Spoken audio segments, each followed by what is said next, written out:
Today on The Young and the Restless, Sally tells Adam to respect her boundaries, Nick lets Elena vent about Nate, and Nate and Victoria negotiate their relationship.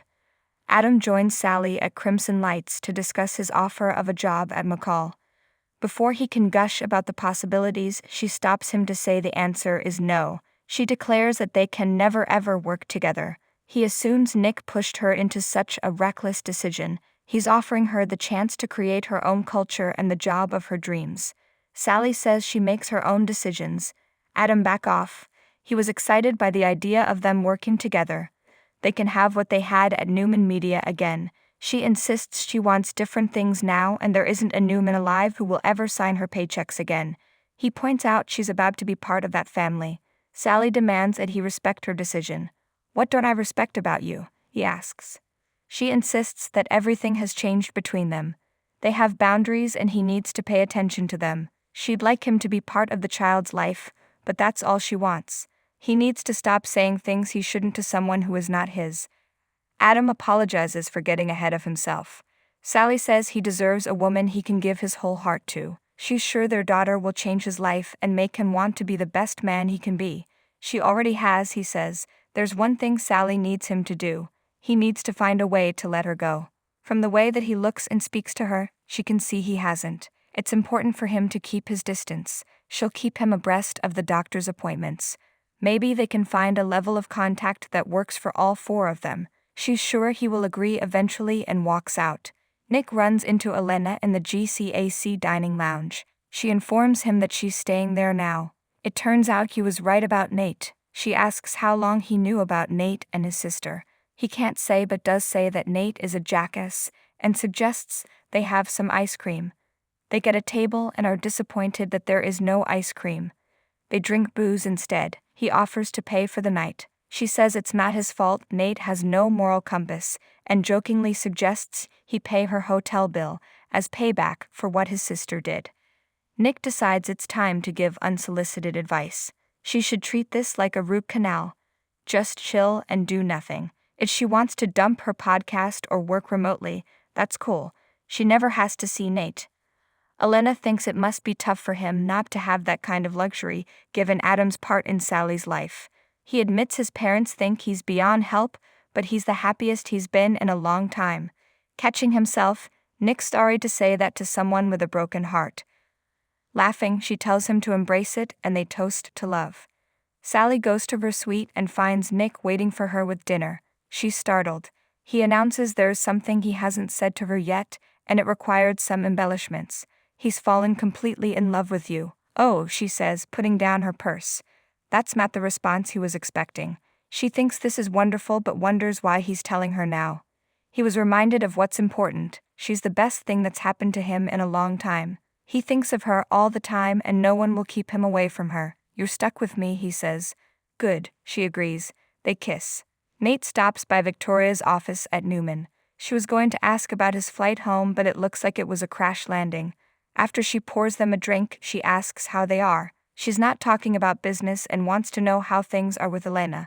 Pacing, he explains she moved out, destroyed a picture of them, and left her keys behind. He never wanted her to get hurt. Victoria didn't either. They got wrapped up in the excitement. It was more than that for him. Things with Elena are beyond repair and he wouldn't want to fix them if he could. Since they worked together, it was easy for them to fall into a routine.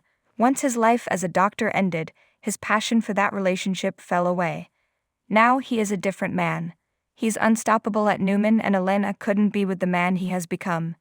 It would have been impossible for him to act on his connection to Victoria if he hadn't been looking for something else. This is an adventure he never could have anticipated. He constantly wants more of her. She feels the same way and explains that the two of them working together is beneficial, but there are no strings and his future is in his own hands. Where do they want things to go? She wants more of him. He says they want the same things but need to be careful. Victoria offers to keep a respectful distance while he mourns his relationship. He points out that will only make him anticipate being with her more. She thinks that makes this more enjoyable. Nate feels like they just had a contract negotiation. The Newman likes to keep the drama in the bedroom. He gets back to work, saying he will see her around. On the way out, he bumps into Audra. At the Abbott estate, Jack and Kyle think what Daniel told them is unbelievable. Michael explains that they can't tell Diane that Phyllis framed her for murder. If she learns that, Diane will gnaw off her ankle monitor and hunt her down. They need to leave this alone until they come up with solid evidence. Daniel adds they need to stay silent until they find a way to bring his mom home safely. They all clam up when Diane arrives. She asks if there's something new she should know about the case. They claim they were brainstorming. That makes her wonder why Daniel is there. She tells him how much her heart breaks for him every day. What happened has destroyed her, and she hopes he can leave himself open to the possibility that she's innocent. "You're not going to prison," he says abruptly. She wonders why he sounds so certain. When Michael claims it's because she has such a good attorney, Jack steps up and glosses that Daniel just means a judge will see she's innocent. Clearing his throat, Daniel backs this up. She's overwhelmed that he believes her. If he can believe her, then anything is possible. Diane can only imagine what this is costing him, especially now that his world is upside down.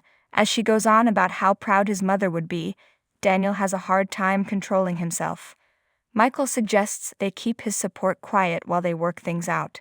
Jenkins is optimistic now and hoping for more. After she walks out, Jack says they can't break her heart with false promises. Daniel agrees they need to bring his mom back, but not until they can make sure she'll stay out of prison. They talk about the mystery corpses and when they can tell Christine. The four of them keep rehashing why they need to keep things silent until Phyllis is back. Jack thanks Daniel for coming to them when he didn't have to. Michael and Daniel exit. Kyle hates this situation and thinks Summer needs to know her mother is alive. He looks into her eyes and knows how she feels. She can still make memories with her mom because she's alive. They could be living their lives again. He's determined to tell Summer. His father tries to talk him out of that. They need to wait until they have proof. Jack offers to meet with Christine and talk this out. Reluctantly, Kyle agrees to do his best to avoid talking about this with his wife.